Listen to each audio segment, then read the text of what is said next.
Conspiracy Horseman. We'll see if we're live here just yet as we come to life. You guys might have seen the tweet go out at bin_Hamin at BWO Stevie.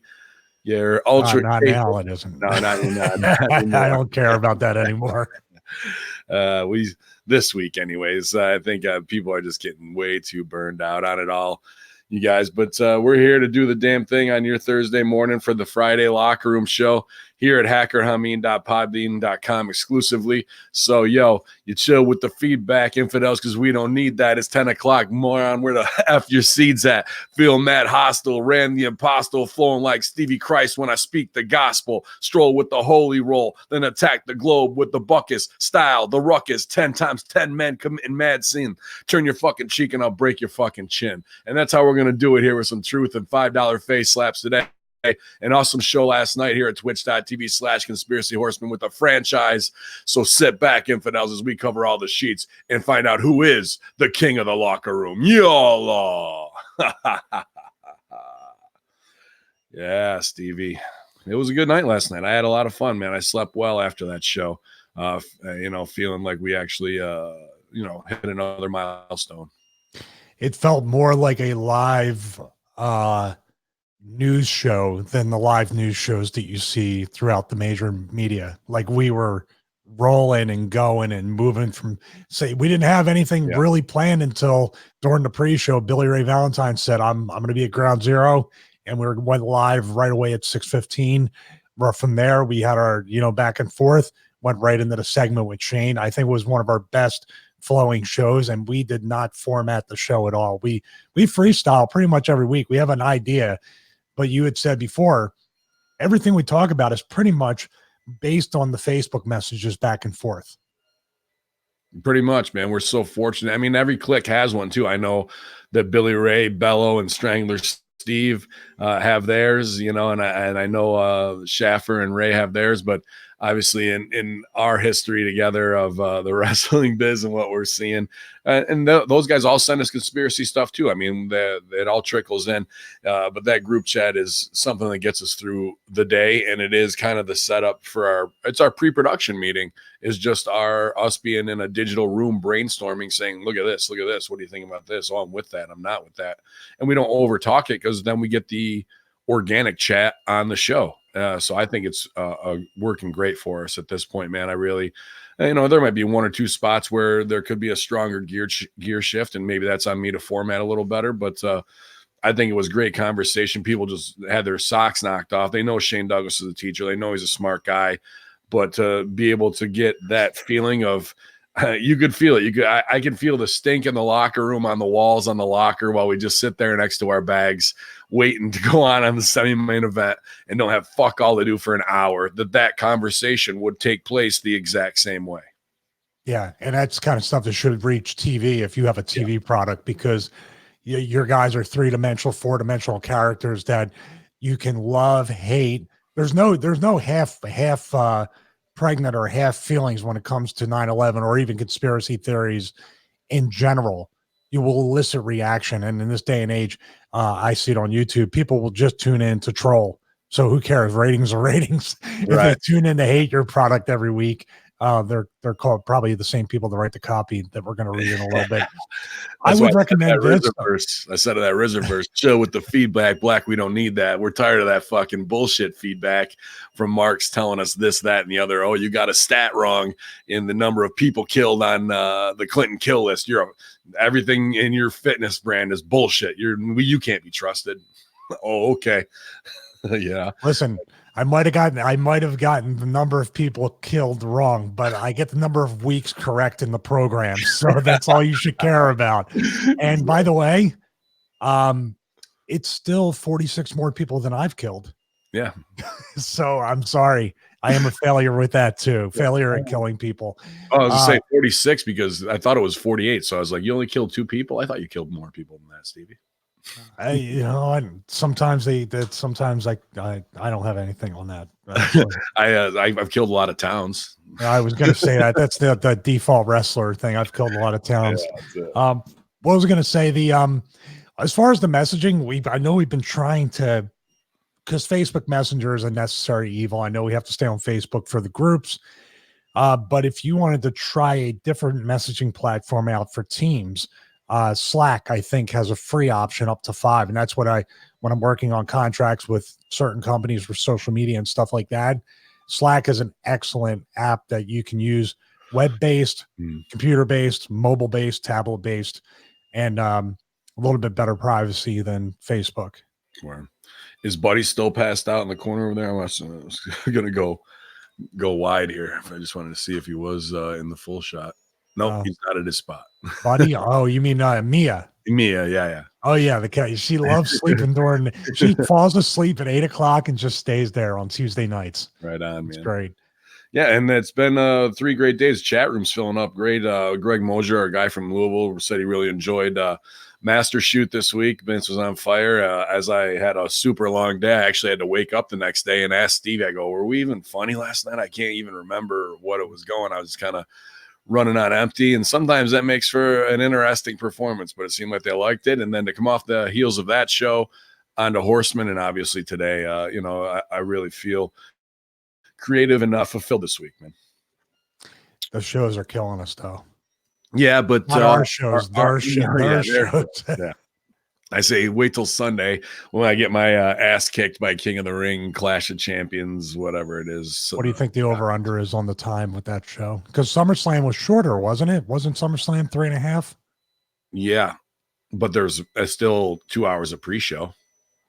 Oh, so it's 5.5. So it's right along the lines of 5.5 as usual. Yeah.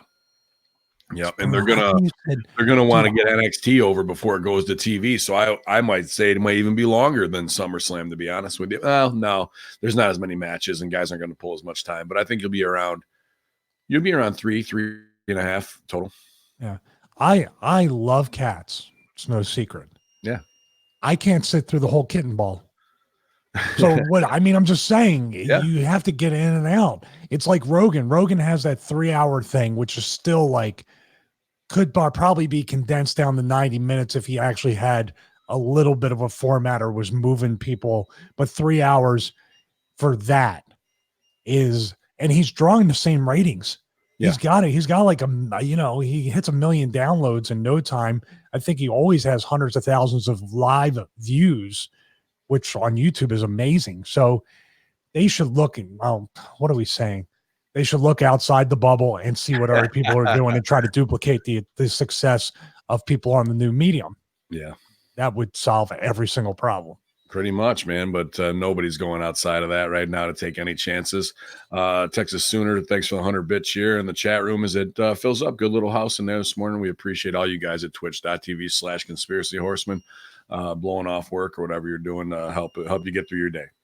Yeah, man. I don't even know which way to go with this. There's so many of them. But one thing before we get into it too, that because I had to watch Raw at my brother-in-law's because I was staying out there in Rochester on Monday night, and he's a doctor in a lab, and he doesn't work with people. He's medical research doctor in cardiology, and he is a 90s kid. He's younger than me, so he didn't come up exactly in his teens during the Attitude Era, but he knows it all, and he remembers the Monday Night Wars and Russo enough like that. And he's a different dude, as you would imagine a lab research doctor is, you know what I mean? But dude, even he's watching it and going, what the fuck is this, man? He couldn't recognize wrestling. Like, he was watching shit and just calling it out like we do for as bad as it is. And he probably hasn't watched wrestling in over a decade, maybe once with me before that. And I was just breaking it down to him and how things are. And he was just blown away by it. But I just stepped back because I also went over to Pop Rocks, which is Colin Delaney and Nick Ando and Jason Savior, who are 3 very well-known Rochester wrestlers and 2CW and UPW talents. And Colin, obviously known all over the world in Ring of Honor right now, but they own a cereal bar / comic book store. A very cool section of town on I think East Street or East Avenue. I can't remember. But you know, I went over there with my sister-in-law and she's a surgeon. And like here we see, you know, the classic wrestling fan coming out of there, you know, like that we don't want to deal with even at the merch table. And I go, there's some wrestling fans for you. She's like, how do you know? They don't have any shirts on or anything. I was like, don't worry about it. I know. So here I am hanging out with people who are doing life-changing transplant surgeries, insane. Like he's, you know, looking in researching how to fix mutations in hearts in babies when they're first born. And like, here we have to sit down and fucking watch wrestling, dude. It's just like, it really put into perspective for me. Like the Hamin media stuff where I do social media, I'm very proud of for Dippin' Donuts and whatever for all my other clients. But then I even sit back at that where I make my buck on Facebook and Instagram, and this guy's fucking researching heart mutations. I'm like, what a different level and scale, you know? I'm not even on that playing field. It really makes you question your decisions in life, doesn't it?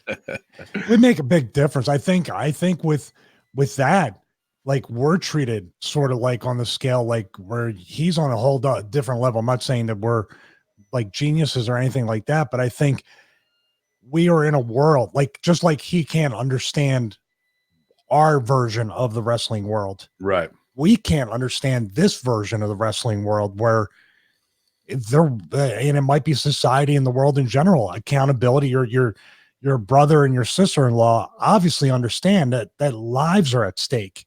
Yeah. If they make a mistake or if they don't further the research, they need to find something or babies and people will die. Right.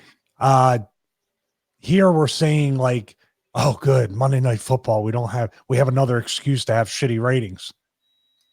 And in general with wrestling, I don't know. I just feel like everything we deal with, we were probably exhausted, Ben, because we go from talking about 9/11, having Billy Ray Valentine at Ground Zero, talking to people that are trying to get the truth out, talking to Shane Douglas about the deep state and QAnon and the geopolitical climate and all these different things.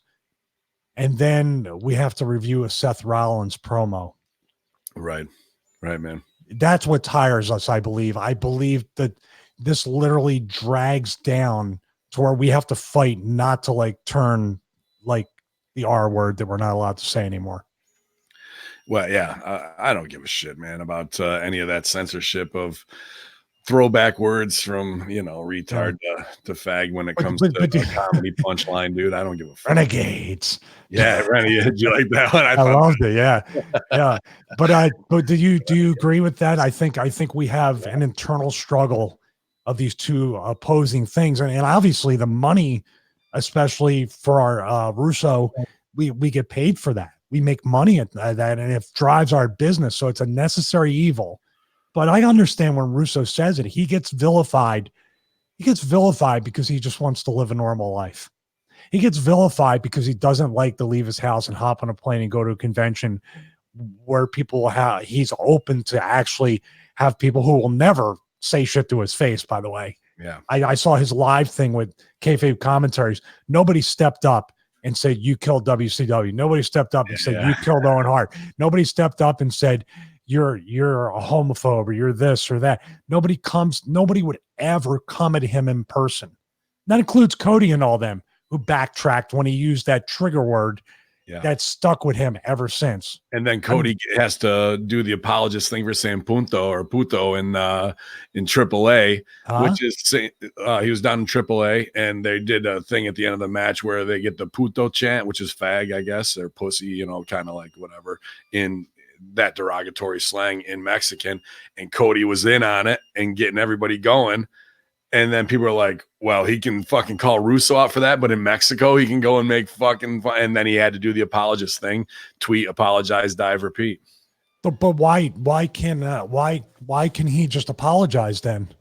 Like, why does it go away for him? I'm not saying it should stick to him, but you should say, what did Russo say to do that? And I mean, this is a deeper dive than we planned on, and if Cody's doing this, like we're pumping his fist. No, if Cody's pumping his fist because he's trying to he's getting the crowd up. It's just a natural wrestler reaction to pander to the crowd a little bit. I'm not saying Cody was for what they were saying. He just got caught up in the moment, or he didn't understand what it meant. Well, here's the thing, and Sonic the Hedge Rat in the chat. Now we're going to take a break from wrestling because this is an important conversation. Because I use both those words, the R and the F word. If you want to say retard and fag, that's fine. I'm just using them in a context to describe them. And this goes right to the context of the words, the 7 words you can't say on TV. Carlin, I'm not going to bow down to a 2019 SJW pronoun standard because you tell me to and you're going to try and shame me into it. I've already accomplished far more than anyone who's going to step to me that would have. No one has hold over me to say that. And when I just said those words, it wasn't in a context of hate speech. It's a context of any word. And they even put over there, you can swear all you want, but don't say those 2 words. Well, why the fuck would you even say that? If you right there, you are holding 2 diametrically opposing thoughts in your head, which is the 1984 definition of mind control.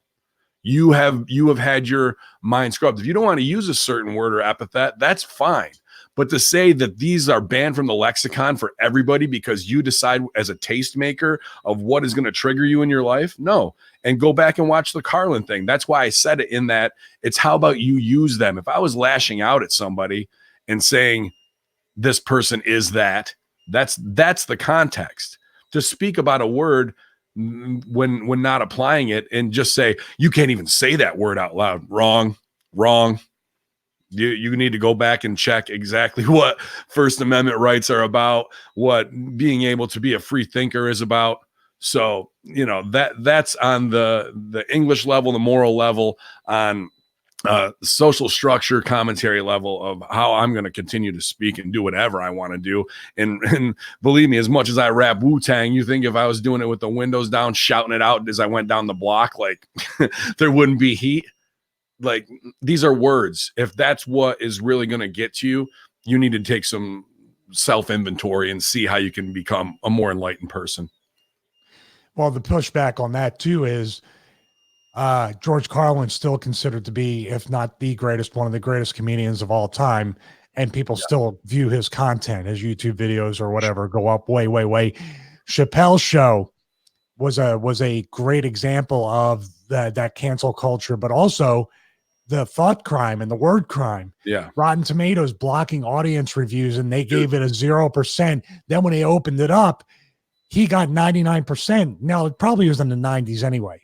But there were people when they said, you shouldn't watch this, you can't watch this, it's not funny. And then when they blocked them from reviewing it, that's why it went up so high. Don't fucking tell me. You're right. Don't fuck. Now I'll show you. I'll fucking give it 100% because you won't let me give it my rating. And you're saying your percent. Yeah, dude. But I think the point with Cody is, or any of these other people, or Brandy taking the picture with Mike Tyson and having him backstage, everybody's got this little thing. Like, if it was just fair across the board, then it's fair across the board. Sure. You are accountable for what you said and did to an extent, whatever context it's in. Actions are more like true to what, and even then people make mistakes. But I keep going back to the Cody thing because Russo didn't even do anything, and he's still paying the price for that from way back at StarCast. Cody was in the middle of a crowd chanting that word and doing this along with them.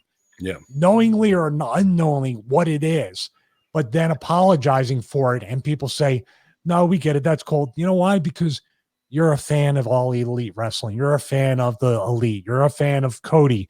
If Cody was the mid-carder in WWE, dude, think about it. Mm-hmm. If he wasn't being pushed, how much would these fans want to destroy him? Because he's an easy target. Yeah, man. You're spot on with that. And I will go back and correct because it may have been lost in translation from Sonic there in the chat saying he was agreeing with me. It just might have gotten lost there. And everybody kind of does in there. And the new Bill Burr special on Netflix, I didn't watch it like eyes on. I had it on the background yesterday. I was doing work. I'm probably going to give it a second run maybe today or tomorrow. But it's phenomenal. And it's exactly where we are. And we've seen this pendulum swinging back. and we'll always be the underground on this free speech stuff, man. So quick little hot shoot there, but something that needed to be said because I'm not going all in on it. And the chat has a good conversation going. I'm not going to go back into there, but appreciate everybody keeping it high level. And that's one of the awesome things at twitch.tv/conspiracy horseman with the real Hamin media, Stevie Richards heads, Russo heads that join us there is all the bullshit. If somebody comes in trying to instigate, they usually get their tits kicked up the side of their face pretty quick by everybody. And even if it's something high level like we're talking about now that could be incendiary, discussion is a little incendiary, but I like that it's like that. It almost feels like that time before TV where people had to gather in a park and listen to people speak and then would be hot about it or agree with it. And at the end of the day, we can go on about our way. I was going to say, let's think about the least important part of this discussion and bringing up the names we brought up. Because we'll get some people will be like, well, you're never going to get a job at AEW. You're never going to get a job at WWE. That's not the point of what we do. If we were waiting for the call, you wouldn't be getting any of this content, and the echo chamber would be even bigger. And if they say, well, don't watch it, we just said we get paid to watch. We get paid to give our honest thoughts. So yeah, don't you have a job that you don't like all the time? There, everybody does. Yep. and we do it because we want to support Vince because we got a lot of love for him and we have a good time together doing master shoot and that kind of stuff. B, we do get paid to watch wrestling and commentate on it for our opinions because we put our time in to have that opinion. And, it does have some value. It's not like we're getting super loaded off it, but it is nice to get a little stipend and then be able to promote our own brands as well. So it's win-win for everybody and the fans as well. So one thing that before we get into all this shit, but how about, did you get a chance to see that clip? I think it was Brent Logan might have sent it to me of Ryback burying Pat Buck. Yeah. I watched that before. I think. Remember that I watched it when it first came out. He was in the right place. Yeah, dude. Not Ryback. No. And Buck is so quiet. I mean, I worked with Buck for a year, and I helped create the Ryback character. I was there at the inception. They were both working at Smoky Bones in Louisville, and Ryback goes all in talking about stooging there, about stealing from grocery stores and his family and his father disowning him for being shady, and him and Kevin Matthews and wrestle dude. And then he even triples down on, when I see Buck, I'm going to get him fired and I'm going to punch him in the fucking face. Like when I was at OVW, these two guys were pretty much best friends, dude. Like not that they have the friendship that you and I have, because at that time when it was contract versus non-contract, everybody was getting their throats cut, but I didn't want to bring it in. I always feel shady because he's been cool to me, but I have seen a lot of fucked up things, and I know that you can too, and he's your tag partner. And Nova was the head of developmental at that time, and he would have, Ryback's Ryback. You look at him, there's nobody like him, so he knows what he has. And when you hear him speak, he's not a big muscle dummy. He's a fucking ultra smart dude and businessman, and that shines through. But I remember he would have Idol Stevens or Damian Sandow, whatever you want to call him, and Buck, who wanted the contract, as his top kind of stooges, dude. He would have them wound so tight, and I would see Idol on the point of anxiety attack in the locker room, dude. And everybody knew it. And then even in that thing with Ryback where he's saying, dude, he's so tight with the sheets that, things are going to get stooged WWE business-wise. And I'm like, who's doing it? And he's like, it's even happening now that Buck's on there and all this stuff that you've seen on the sheet since he's been on TV, that Buck is already stooging to Mike Johnson and these guys. So giving him a shine so he can help go to build Wrestle Pro, build his school, which isn't a stupid move. That's just Buck being a fucking carny worker and out working people. But the marks don't know that. And Ryback calling that move out is a big. Well, don't forget about money. Getting paid for the information too. Yeah, getting paid. Here's the thing. My wife has told me before, because people have pretty good instincts that they mostly ignore all the time. And with me, because I don't quite fit into what's the supposed heroes or idols or people to be looked up to in this professional wrestling business. Yeah. I don't quite ever fit into a conversation with them. I mean, a guy like Ryback didn't fit in either. So I think we spoke for like 5 minutes back at WrestleMania in Orlando, and I instantly liked the guy because he talked like a man. He talked about everything but wrestling, talked about things, asked me how I was doing, looked me in the eye, all these little things that you notice outside of wrestling that most people in wrestling, and the Michael Hayes, Bruce Pritchard, Paul Heyman, the Paul only looking in the eye when he's lying. So, with the big eyes. Right. But going back to Pat Buck, he's a guy that I was around, and you notice like when you would say really, positive things about him in OVW, I would stay quiet because the little amount of time I've been around him or dealt with him or even through Facebook Messenger, he would look at me and I would try to be cool to him, but he would always give me that side-eyed look like I'm so much better than you and I should have been there and I fucking hate you kind of look. And I would kind of go out of my way to be nicer to him because I realized the bitterness or the jealousy or whatever. And I would always, but also on a business thing, there's always something to where, hey man, if you don't have my flight by this date, I'm not coming. If you don't have the deposit, if you don't have, and Nova would always be like, no, he's good for, he's good. I was like, they're just, and I'm not saying it in like 2020 hindsight, but look back at the episodes when you talked and I was just, yeah, cool. Because that's just, I get a fucking vibe from certain people in the wrestling business, or the wrestling business brings that vibe out of people. It can bring the worst, or it can make you the best because you don't want to be a part of that. Well, Buck was, I worked with him for a year with Conway and Ali and Khalil, and when it was Iron Man versus the Insurgency, and we were just so pumped that Conway was giving us knowledge. Buck knew more than we did at the time, but Buck was getting a big rub, right? He'd done Hitmaker, Pat Buck, and he'd done all these other things. So now him and Rob are the Americans, and then he turns on Rob at the end, and I manage him for another 3 months or whatever. And Buck and I never had an issue. He did with one of my guys in the Insurgency, but dude, Buck could also, when I would see this, and I'm like, well, dude, we're in the semi-main and shit. Like, why are you hot? Like the boo-boo facing in the locker room if something wasn't how he wanted it, or Conway, who's the star giving us the shine, wants it a certain way. You know what I mean? I got no problem with that. I'm just happy being in the fucking match in year 2. and then as we all left, if I was to say, all right, here's our OVW graduating class, bong, bong, bong, these 40 guys, right? And girls, who's going to go on to do stuff that's going to make it a WWE, who's going to do their own media thing or whatever. And I wouldn't have said Buck was going to become the businessman and open the school that he did. And he really flourished, but that also means in the independent wrestling industry, becoming even more of a carny liar in office where you have to work the boys, or you think that those traits that he learned were amped up. And unfortunately, when they're amped up even more and it's on your dollar and dime, it's going to split friendships. And this Ryback shoot is red hot with that, man. I was just really like, whew. Well, wow. I would tend to believe Ryback too, because he has no reason to lie, and it didn't come off bitter. He said he had a great mind, and he is a great worker. Yep. Pat Buck. Yeah. Oh, yeah. That doesn't make you a great person. That was the whole thing. He's a great this and that, but he's not a good human being.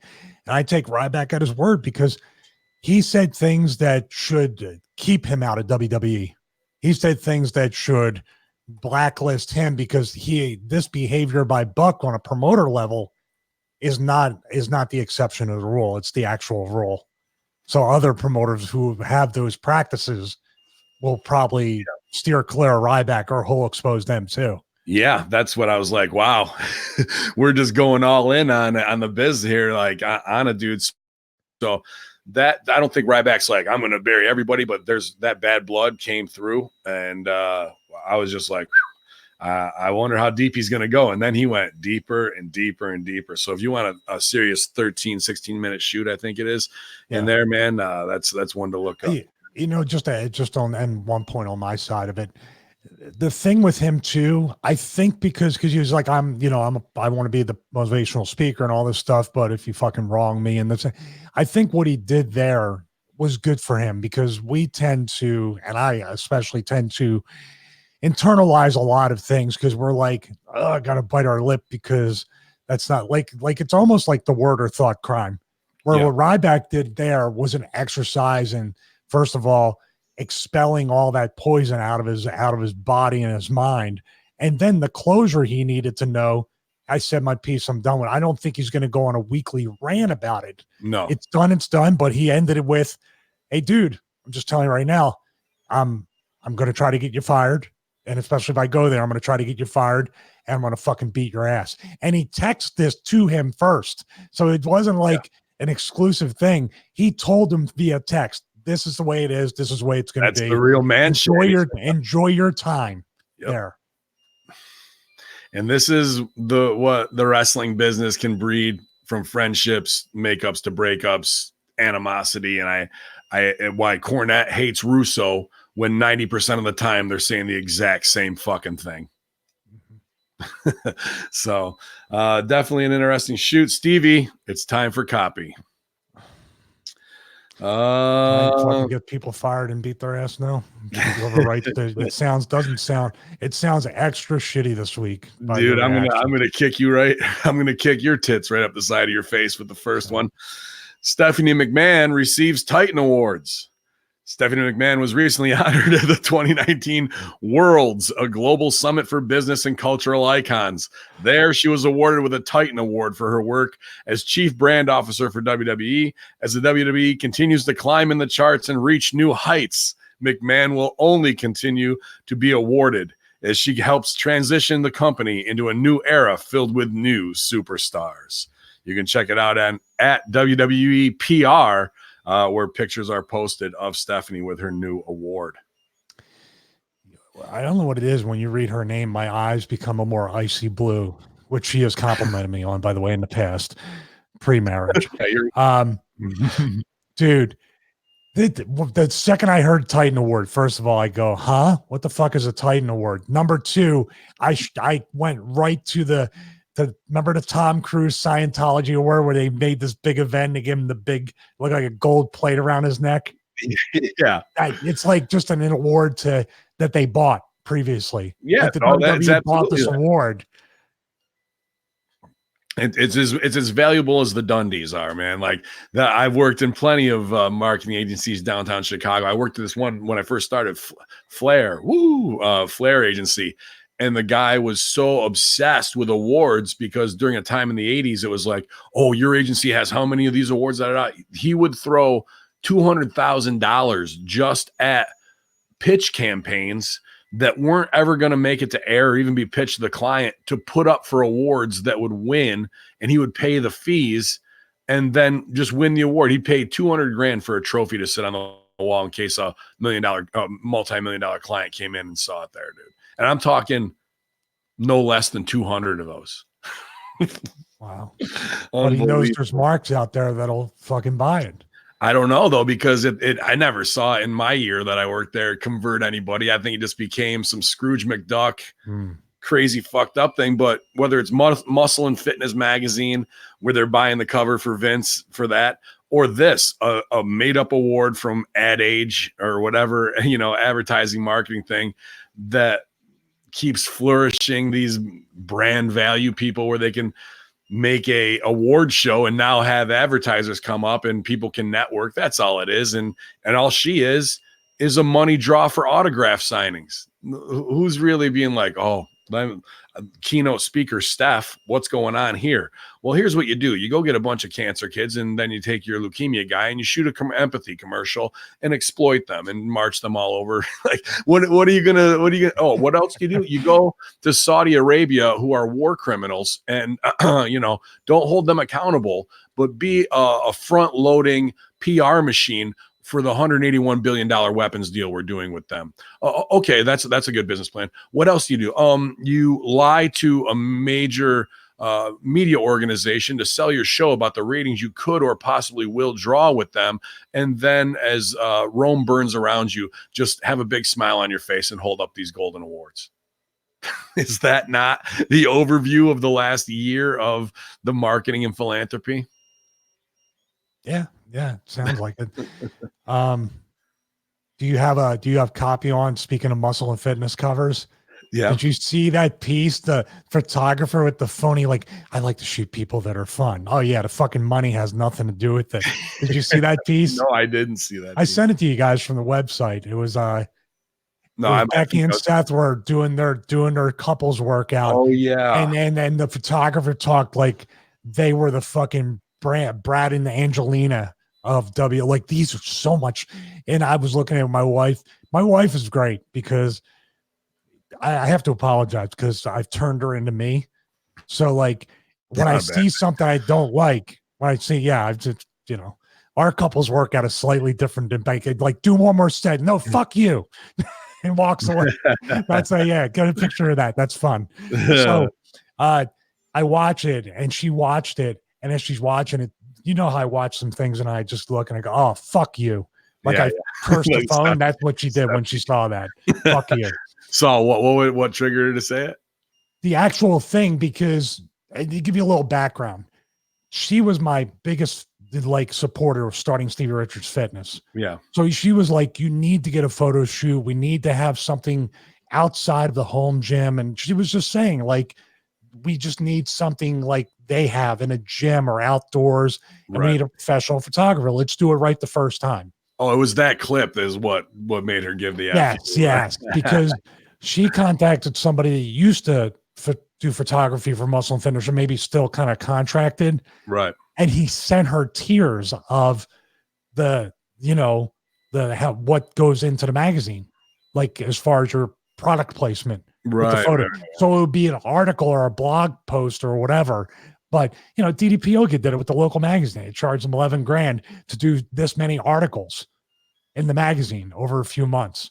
There's no fucking objective. They can't stay in business for just doing the news or the local thing they think is cool. There's money being exchanged in all sides of this. Absolutely. And when you said tiered there, I knew I had a story on that. Is reported by PW Insider. There's talk in the industry that WWE will launch a new tiered version of the network January 2020. This will supposedly include a base package that remains similar to today's offering, with a more expensive option that features content from other promotions, including Evolve, ICW, Progress, Jakara are thrown around as possible inclusions in the report. The rumors of WWE is also reaching out to Lucha brands in Mexico. Also on that story, this should be an excellent little sound clip. In a post-match interview after Tuesday's SmackDown, Bayley reiterates that she still considers herself a role model. Charlotte got live in-person view of what I'm trying to do, she said, quote, and I'm showing the whole world that I'm elevating the division. After defeating Ember Moon, Bayley remains confident that she'll be able to prevent Charlotte Flair from becoming a 10-time women's champion at Clash of Champions. She says, quote, I'm being a role model. I'm being an inspiring champion, and I want to build the division. I want to build the division. Let me ask you a question. Bayley, again, after your match tonight on SmackDown Live, we saw you holding the SmackDown Women's Championship above hang yourself with that thing. What does a win like that over a competitor like Ember Moon do for your confidence heading into your championship match against Charlotte Flair at Clash of Champions? Well, I gotta say, it definitely felt really good. And having Charlotte out there was just, the cherry on top, because she got a live, in-person view of what I'm trying to do, what I'm trying to show the whole world, elevating the division. I gave Ember another match with the champ. I'm being a role model. I'm being a inspiring champion, the one that wants to build the division and all that stuff. Charlotte got to see it live. And all that matters is that I walked out with this. I swear every time she trips over a word, I think it's a paragraph or a page break. On Sunday, and she said that she doesn't have to beat you, you have to beat her. What is your response? She says, I have to beat her. And I will. Thank you. You got to watch that one live, Stevie. That could be. I saw it. I can't do it again. Dude, it's like that's the cherry on top. That's Vince. Like, that's the cherry on top. She doesn't even know who she is or what and I'm going to do all that stuff I'm building the division. If she's trying to be the swarmy, insincere, over the top, like car salesman type thing, where you're like, man, you're obviously trying to sell me bullshit. She doesn't sound, and dude, I mean, this is where like football season destroyed. This makes the wrestling shows even harder to watch because football is so exciting. The analysis, the interviews, all I can think of when I hear this is the opposite. Probably the greatest wrestling promo in the past 10 years is actually a football player. After the NFC Championship game, Aaron Andrews goes up to Richard Sherman. You remember this? It was like a meme forever. Mm-hmm. Walked up and goes, "What are you feeling right now?" He goes, "That's what you get for trying me with a quarterback or a sorry receiver like Crabtree. That's what you get. Don't you ever talk to me." LOD. LOB, Legion of Boom. LOD should have been there. Yeah. But dude, like that was fucking more over than anything. This, dude, somebody's got to be fucking cutting her legs out from underneath her. They keep doing this. This was like taped and edited. This was the best take. This was not like your live. And as far as like, I just finished the thought. You can't talk about offering anything new when you've been with the company for 4 years and you're wrestling the same exact way and you have the same outfit and you have the same entrance. There's nothing that people are looking at to say, yeah, she turned the corner. Like Becky got over to a certain way and changed her whole gimmick. There's nothing different here.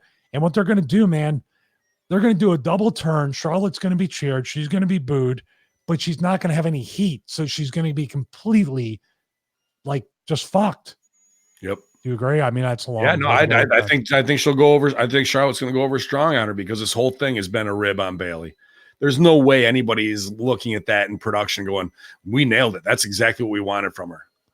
Like I bet there was 1 or 2 pre-tapes, maybe 3 or 4, where it was like, "All right, take 16. We need more from you." Well, I don't know what you want. Like, it's just these lines, and I don't know what I should do to deliver. Okay, cool. No, I think we got it. And then from there on out, it's push her, get her there. And then that's what I would do, dude.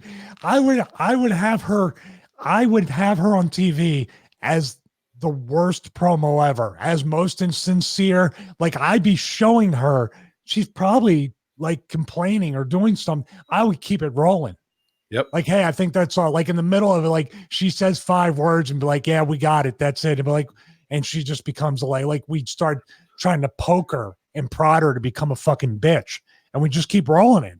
Yeah, well, you got to bring it out of her, dude. If can you imagine with these performances, if it really was, if that story of them laid out after they got pulled from the match, they're on the floor back there, laying on the floor in protest or throwing a little tantrum, that all of this burial could be based off of that day and what they did. And then even if they did do that, if that was a shoot, that means they really think they're that good at what we do and that they deserve it. And they're not even looking at their own work, which is worse than 95% of the shindy shit promos I see on Facebook. Yeah, dude. But here's the thing. I'll just say, once again, I always give these examples because it's so much different. If I come back after like something like that, or if I'm not booked in a way or whatever, and I know it's the end, like I'll give you an example, the Kevin Thorne thing. I knew he was going over in the end because obviously evil wins in the end up there. So in the new ECW, but I came up to them with ideas the day of our match to say, hey, this is what I was thinking. If after this is over, this might be an idea to take my character this way or do whatever. You know what they did? They did this so many times. Whenever I would just ask a question, whenever I would just say, hey, I have a solution to this problem. You claim that you don't know what to do with me. They'd send me at home. It would cost me money. Yep. So, but Sasha goes home, goes on vacation. They come back. They give her more money. They give her a bigger push. Bayley has not improved one bit. As a matter of fact, she's gotten worse. And they continue to put her on a TV, feature her, and pay her money. So it's not her fault. No. If they sat her at home and said, you suck, or didn't say anything, and she had to figure it out as she sat at home to say, I got to change something because I'm sitting here for 4 months. I can't go back and do the same exact thing. What does this do to the locker room when guys are in the back? And I've heard of Orton doing it. I've seen Ziggler do it, where they're just watching the seg, watching the show, and shit like that goes down, and they are just blown away. that they are even allowed on TV. Imagine you're an EC3. Imagine you're a Rusev, a Jinder Mahal. You know, just sitting back there. No Way Jose, waiting to be reinvented. Mojo Rawley, who's been on the road, who is only in opening darks. And these two clowns who are unsafe in the ring are getting 22 minutes when you could divide that time up. Take those terrible broads off TV. They suck. They're absolutely the shits. And divide that 22 minutes up into 3 segments for those guys, 7 minutes a shot, and get them all over and actually have value and heels and real stakes of going into, instead of closing Raw with the shit girl segment where it's a heel turn with no real heat, and then opening up with a babyface segment on SmackDown. Come on, dude. Like they gotta go. They gotta go. WWE is now selling a championship slow cooker. Hey, if you're in the need for a slow cooker to help out in the kitchen, WWE has you covered. Over at WWE Shop, the company released a brand new slow cooker, and this one's decorated with a handful of championship belts that the company has in the company. The slow cooker comes out at $49.99 and be a good gift for any WWE fan who spent some time in the kitchen. There's also a bonus. Yeah, they look like a bunch of meal preppers. Yeah, man. So you can have everything ready for Thanksgiving or whatever it is, Survivor Series. If we're gonna be able to survive. I just like, wow. I can't wait for the lawsuit because the fucking electrical cords are defective or whatever. Like, don't sell shit like this. This will be the thing that brings the company down. Yep. The bad slow cooker lawsuit. Exactly. As we switched something a little more serious, I'm not going to play it because it's a 6-minute clip. But, I've ribbed on her because I'm not really a big fan of what she's doing ringside right now. Zelina Vega lurching and hunching over. I think she has a ton more to offer, than what she's doing character-wise with Andrade. And the leg pull, she's there on the spot. She knows what she's doing, but somebody needs to tune up her character work. But this is a good piece at WWE, where she does a 6-minute promo about her father being killed in World Trade Center and how 9/11 changed her life when she was 10 years old. And he actually called. I mean, her parents were divorced, but father called home and was able to talk to the mother and stepfather and say his goodbyes. And unfortunately, she was there. She had stayed home from school that day. And at 10 years old, she wasn't like, give me the phone to talk to my dad. And she talks about it. It's a very emotional, highly charged piece, and not because of the loss of her father, but man, I really like to see these human sides, and I really have a lot more stakes in Zelina Vega after this. And to see her go back and do the lurching, I am the Latino, and I'm going to pull your foot, like bullshit. I think you can't show this and expect somebody not to transition to a higher place. So definitely our empathy and sympathy for any victims with as we talked yesterday, but a very powerful piece for sure, and released on 9/11 as it should be, and it is giving emotion. But here we are capitalizing to some degree, philanthropy wise, off of tragedy. Well, I don't disagree with you. Yeah. I mean, I don't know what I don't know. This is right in your, it's right in your lap. What is going on? Yeah. Why can't you just put this up there and let know, just because she has a certain opinion and she represents a certain guy that's a heel, why can't she be this? Mm-hmm. I don't know. It's almost like you have to be the one-dimensional character. You have to lurch and pull the leg and do all this stuff. And I remember this story. I think they actually did this in TNA too. I remember Russo talked about it. Remember? Yes. When she was Rosita. So they've done this before. Yeah. They put it over before for sure. That was, and I'm not saying like that's her in, but if you want to pluck the heartstrings, and the Carney wrestlers are going to go, we can get her over off of that. They're going to, and same as Pete Davidson on Saturday Night Live. I think he's funny, but I know guys who are 1,000 times more funny than him, but they wanted somebody with that 9/11 tie and got him over. So Thursday, September 19th, Stevie, at Jailhouse Brewing Company, 8 Cherry Street in Hampton, Georgia. Not too far from Atlanta, I don't believe. Atlanta comedian Tim Gonzalez is once again with a wrestling star in order to raise awareness for Operation Lunchbox, an organization that helps feed hungry students, taking place inside the Jailhouse Brewery in Hampton, Georgia on September 19th. Former NWA champion Tommy Rich will share stories about the last battle of Atlanta and his legendary feud with Mad Dog Buzz Sawyer. Also on the show will be a number of Atlanta comedians, including Trey Dunn, Philip Morgan, Ali Edge, Blake Dill, Kerosene Comedy, Kelly Mendez, Greg Perdue, and Jonathan Smith. Tickets are $10. But if you bring a new non-perishable food item, you'll receive a free meet and greet pass. Reserve seats are $12, and those looking to get a VIP meet and greet with signed limited edition show poster and photo op will be $30. So not sure if you're up for some wildfire Tommy Rich comedy night, Stevie, or you're looking to pull 5 minutes on your own, but right down 5 minutes on my own. What? Yeah, get up there and pull a solid I don't know what I would do. I'd just steal Dave Chappelle's act. Juicy Smollett. That'd be interesting. Yeah, a well-known French actor. Hampton, Georgia. Guess what? You know how much I like the Atlanta, Georgia area? I have no fucking idea where Hampton, Georgia is. Awesome. We'll keep it that way then, because that's Tommy Rich's territory. Might be heat. Anthem CEO talks the future of Impact Wrestling after buying AXS TV. Anthem Sports and Entertainment, the parent company of Impact Wrestling, acquired a majority interest in AXS TV and HD Net Movies earlier this week. Anthem Sports and Entertainment Leonard Asper spoke to Multi-Channel News about the company's purchase and the reason behind the purchase. It all comes down to scaling the company and growing outside of the United States.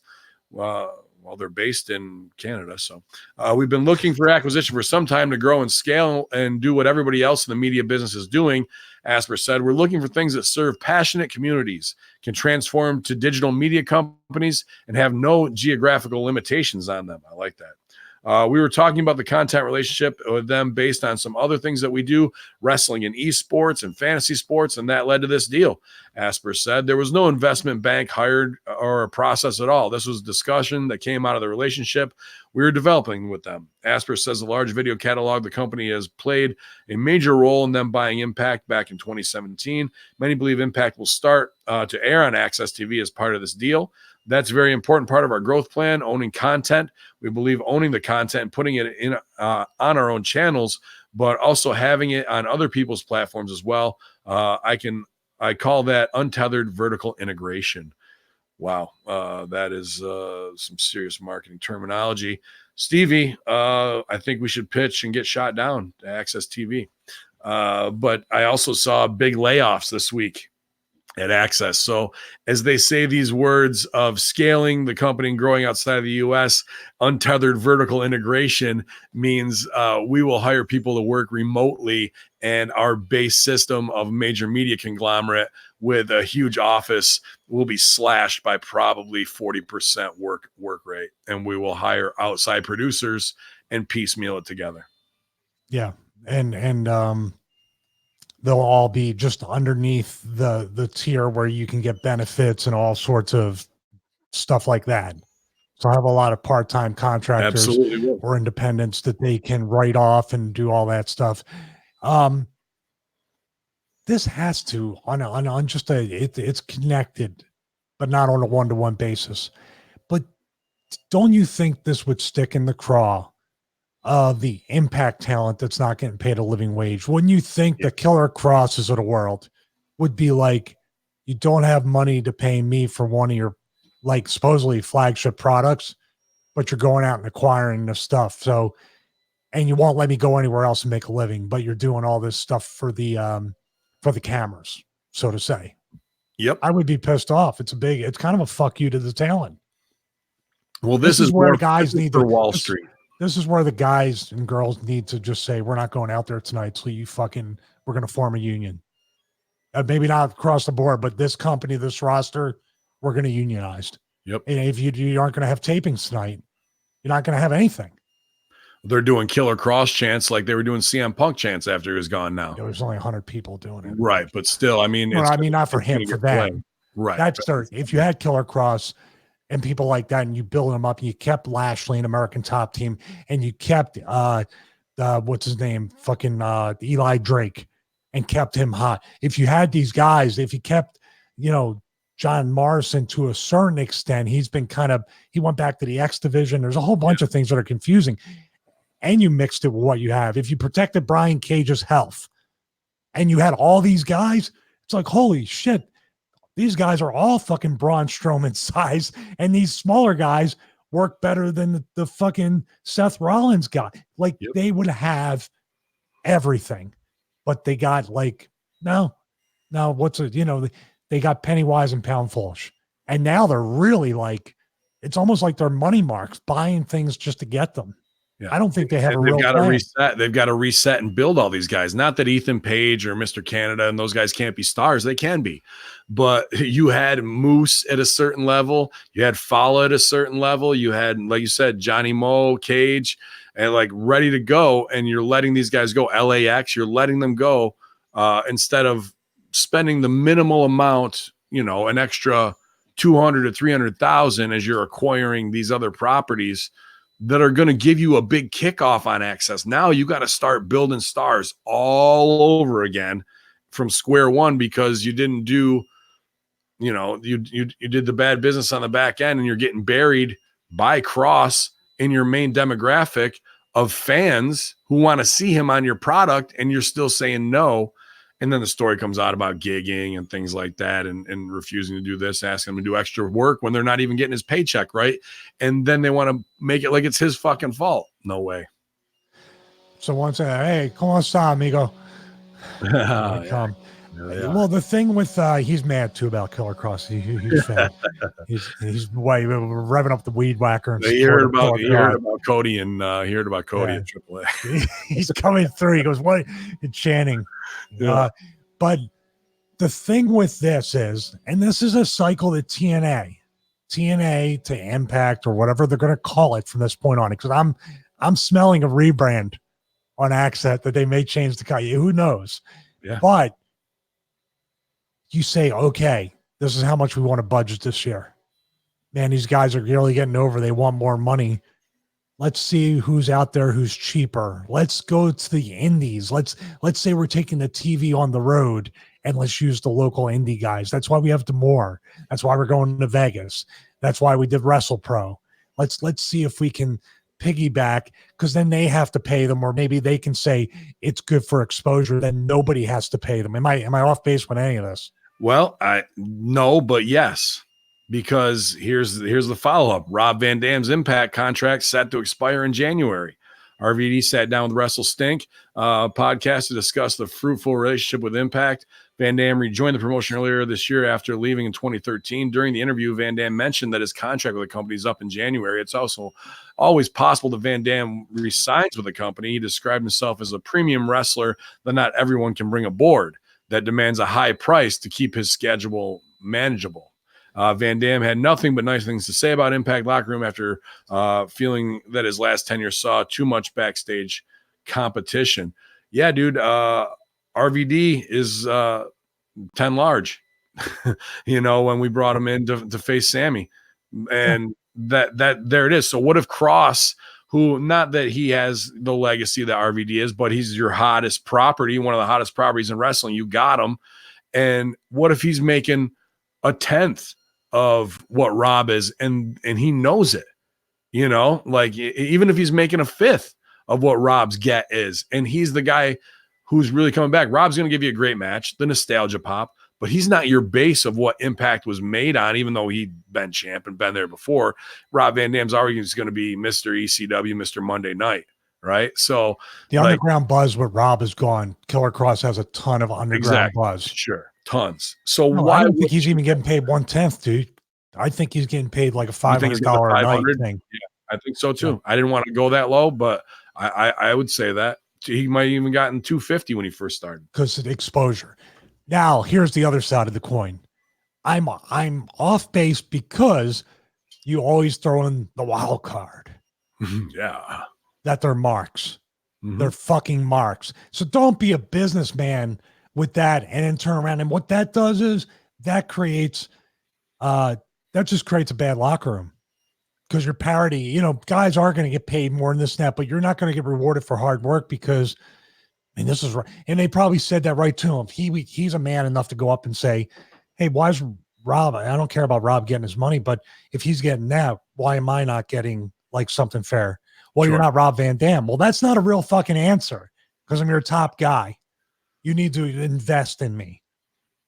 Well, you're not Rob Van Dam. Well, what's Rob going to give you long term? Because you can't sustain what you want to pay him. Rob said it right there. Right. Exactly. Like it's January and then I'll go away and next time. And Rob doesn't want to work a full-time schedule, nor should he want to. He's another guy that loves to be at home and loves to have his life. So automatically, you know, Rob is here. We're going to build him up to a certain extent, but he's really there. And if we're going to pay that much money, we need to get killer crossover. We need to get Rob to get these guys over because we only got him for a few months. We got to figure out a way to do this. And we can't piss off our fucking talent because we're bringing in a $10,000 or a taping or a night guy. We got to figure this out. I don't think Scott D'Amore cares that much. I think Don's smart enough to say, man, we got to figure this out before this explodes. And Scott just kind of like kicks the can down the road and plays the Pat Buck promoter role. Not far off there, man. As they ask kind of that same thing in the chat room. That's about as good as it can get explained. You know, I like to protect Cross, and Rob's got his thing. They both got fine ass women. They're both in Vegas most of the time. Like there could have been even a rub situation there, tying Cross and RVD together, man. And Katie Forbes and Scarlett Bordeaux, two fine as hell women in the wrestling biz as well, who work together a fair amount. There could have been a lot there, but again, the Carney short-sightedness, the backstabbing, the moles, the, you know, save on budget as ratings go down and what can we do? But, you know, it caught up with them. That kind of booking catches up with you. So they brought my buddy John Springer out there to Vegas for the last set of tapings. I can't imagine they're paying him a whole lot, but you just paid. And I'm glad he's getting a shot because there's a bunch of pride, but the more ended up making him like thinking he had a job promised to him at TNA after he left WWE and he didn't come through on the promise. Yeah. And like just shrugged his shoulders, and Swinger most notably was not happy about it for a long time. So I'm glad D'Amore had given him an opportunity. But once again, how's the locker room looking when you're saying, okay, you let LAX go, you won't bring Killer Cross back, but you're flying this guy across the country to a TV taping. Like the boys talk, even though the guy's a friend of mine, you don't think that someone business-wise is going to say, what the fuck is this? You could have paid me an extra few hundred, but you're flying this. Doesn't make any sense. And Swinger's awesome, looks great, but dude, you want to talk about step down nostalgia-wise? You already got RVD. What, and I'm no disrespect to Johnny, I got a lot of respect for him, but what value does he have bringing him in at this time? A guy that no one's really going to know, even though he looks good and can work. But like I said, you're starting over, building a guy who's a 20-year vet.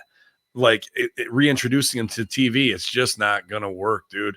And it is a big piece of poison in your locker room all the way around. I just don't understand why. And as a friend, they give, and I'm not saying I've talked to him since he's been there. He said he was going out there. I wished him luck, and I want him to, for him, he sees it as getting bookings on the indies, which is a great attitude because that's exactly what it should be. You won't get but I know deep down the worst thing a pro wrestler could ever have or be offered or be promised or even be hinted towards is hope. Because then you start sometimes saying, well, this is a lock. I got a job. I can buy a car. I can buy a house. Yeah. I can start being comfortable. You can never be comfortable. These people will never know. There's independent contractors. There's small business owners. And then on a different level, there's professional wrestlers. And it is just the closest thing would be an MMA fighter. But the MMA fighters only work once every couple months or so. Yep. You know, so it's just a bullshit weekend if you're on the road. I like Ryback more and more than I think about it, about the shoot that he did and about the way he talks about the business, because we need more people like him because it's an honest discussion. that's the thing about the more. He might get mad at me and message me and say, how could you say that? I'll be like, because it's true and it's my observation. It's what I know about you, and it's how the office runs at TNA. You've been there for 3 iterations. You know, you obviously know how to politic and do this. But if we said, okay, well, I know what you are, and you know I know what you are, let's try to fucking figure this out. And that's where an agent comes in too. And that's why they hate agents, because the agents take all the, hey, listen, we're going to, you know, it's going to be good, and your family and all. The agent be like, no, just fucking tell me the numbers and the length. That's all I want to know. Because when fuck, I go off on these tangents. Sorry. I am so fucking sick of hearing the double standard of that. When the boys get fucked over, when the boys get shorted on money, when the boys don't get booked, when the boys you know, get starved out or something happens, it's only business. But then when the boys defend their business and say, I'm not going to let you fuck me over, I'm not going to let you short me on money, I'm not going to let you starve me, I'm not going to let you fuck with me nor my girlfriend on our living wage that we deserve. Oh, now it's personal. We were family and you turned your back on us. Get the fuck out of here with that shit. Yep. I just don't know how they can't put up that extra $200K to not have headaches and make people incentivized to do a great job and really go to war, when you could be Ring of Honor's on their way out too, you know, with terrible numbers. And they're talking about ROH and Impact combining too. So here you've got a new platform with a locker room, 2 locker rooms that are decimated because of them letting their top talent go. And still, if you're just going to take the B-listers, you're starting over from scratch again. And that's fine. Those guys are going to be able to do it. I would love to see Dalton, Castle, and those guys get to shine at Impact. I'm totally down with that. But to let those guys go and not have, when you had them from Cage to Cross to RVD to Morrison, that and Moose, it's just unbelievable. And even Congo Kong, dude, why is Congo Kong not one of the most biggest players in the game? Well, we'll be on the 22nd. We'll be in Crossfire Wrestling, taking our tag team titles back from the Dirty Vets, St. Catharines, Ontario. And dude, to talk to Kong, brilliant mind in the biz too, and just dealing with that shit. A $250 payday that might come. You got a call to get booked, like call them to get booked. They're not going, who do we need in this? Dude, oh, Killer or Congo Kong. Yeah, there's a lot of guys who look like Congo Kong. No. He's a one-of-a-kind monster, straight out of 1983. And, dude, that's a fucking flavor of ice cream right there that you want on your show no matter what. And even when they brought him out, to put him with Jimmy Jacobs was ridiculous in my mind. But you see me and Kong together, and then me politicking or whatever, but, like, that's a fucking flavor that you're not going to see anywhere else, dude. The old school. You have to call to get yourself booked on the They weren't calling. He had to call to be like, am I on these fucking shows? And they're like, we don't have nothing for you this round. That is the biggest sign of disrespect, and the sign that they don't even think about you. Yep. And how can you not think about Congo Kong, a guy that fucking size who can do unbelievable things? Is he a nice guy? Yeah, Steve's awesome, dude. There we go. But he'll bust balls and ribs. He's been around long enough. He knows how to cut throats too. There's no doubt about that. But like, here's a guy they finally plucked out of the indies, had is another dude who's their own jewel in their crown he's labeled an Impact guy. And they just let it go. They just let it fall by the wayside for not a lot of pay. I don't get it. Neither do they. Neither does this guy. Former New England Patriots tight end Rob Gronkowski has made it known that he'd like to be interested in potentially working a match under the WWE banner. Last month, he put out a challenge to his good friend Mojo Rawley for a match. TMZ Sports caught up with Rawley, where he noted that he would gladly take on Gronk. In fact, he'd be up for a tag team match at next year's SummerSlam pay-per-view in Boston at the Garden. He said, quote, "We've been talking about doing a match together for a really long time," Mojo says. SummerSlam is in Boston next year. That might be the one, man. Obviously, Patriots tie-in, but just saying that shit out loud can be enough to go, oh, you want to go into biz for yourself? That's not happening. And how long has Mojo been sidelined? And they had this window 2 years ago at Mania. They blew it. They didn't do shit. Gronk looked like a bitch when the old black lady security guard punked him out, and they'll just be too little too late. Or is this the debut of the Viking experience? And then 3 months later, we get the first promos, like that's how far behind they are with this shit. But to me, this is Mojo sitting backstage, watching Sasha and Bailey get 22 minutes and then going, dude, can you just put this out to TMZ that we want a match together? Like, guys are just done. You know what I mean? Like, I have to go into biz for myself to even begin to get over at this point.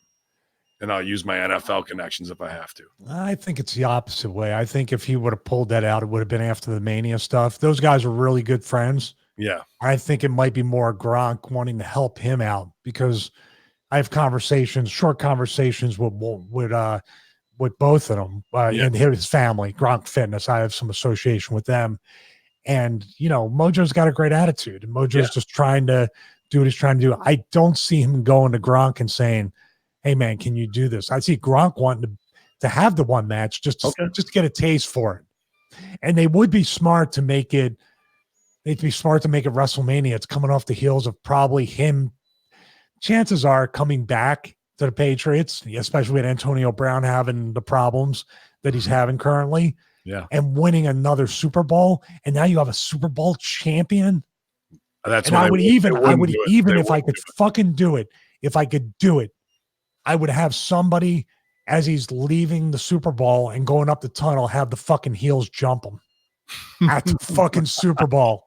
Like, it's not on actual TV, but right. WWE cameras are filming him coming back, holding the fucking game ball or the fucking not the Lombardi. I mean, there's no way. Right. But at the same time, you have fucking your heels jumping Gronk at the Super Bowl. You don't think that would make even the paid ESPN footage that you get and all that? You couldn't do it with the teams around. I would wait until he's in the parking lot going to his car at the very end of the night. He's had awesome. You show all that and then do it. But I don't think any of this will ever happen, because there's no way Vince is going to give NFL a shine with the X. Oh, yeah. You're right. I don't think any of this is ever going to happen. And I totally believe your situation that you laid out of Gronk being, the dude who wants to help his boy. And Mojo's not, dude, I can't get over. But like, they're both trying to get over. But right now, possibly the worst time ever. And if Patriots did go to the Super Bowl with Gronk, NFL is going to put double the pressure on him not to fuck with WWE at all.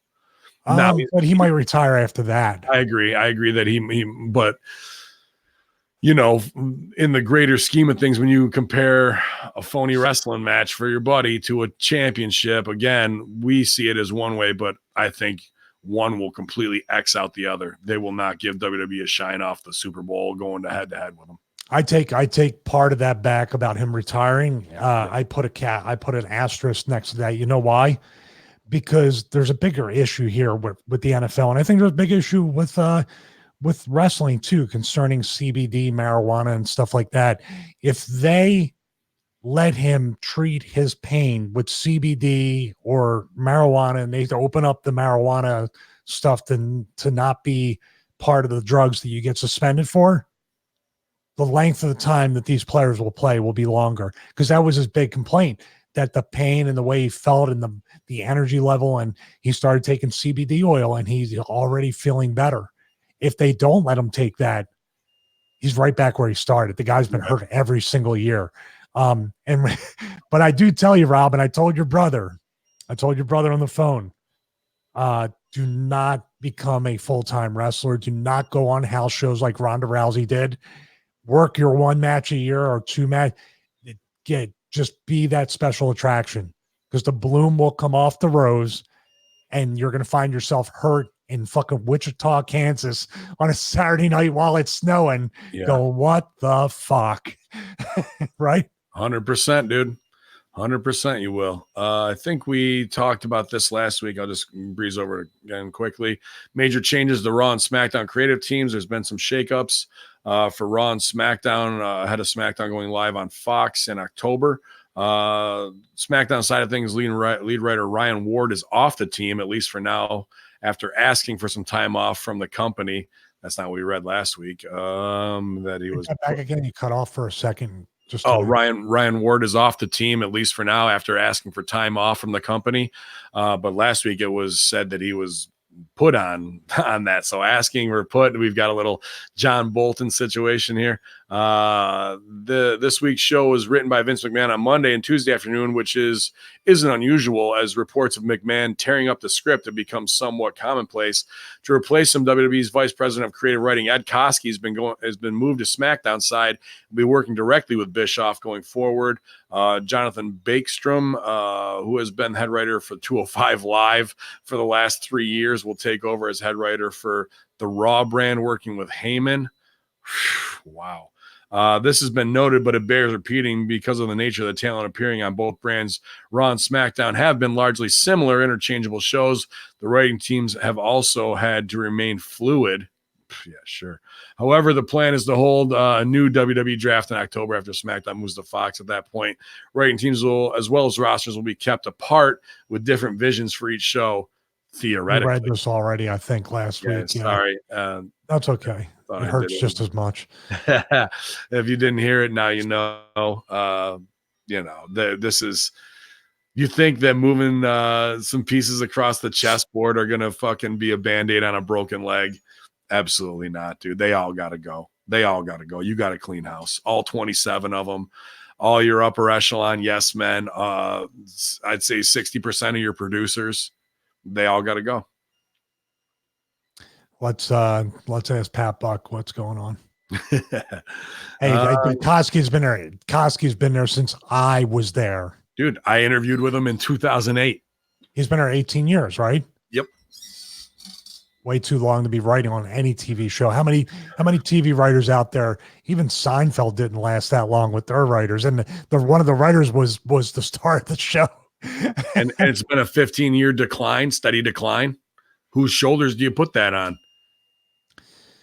I just don't see, dude. USA is one thing I don't understand. I don't even understand why USA, like at this point, they seen what it can do and what it is doing.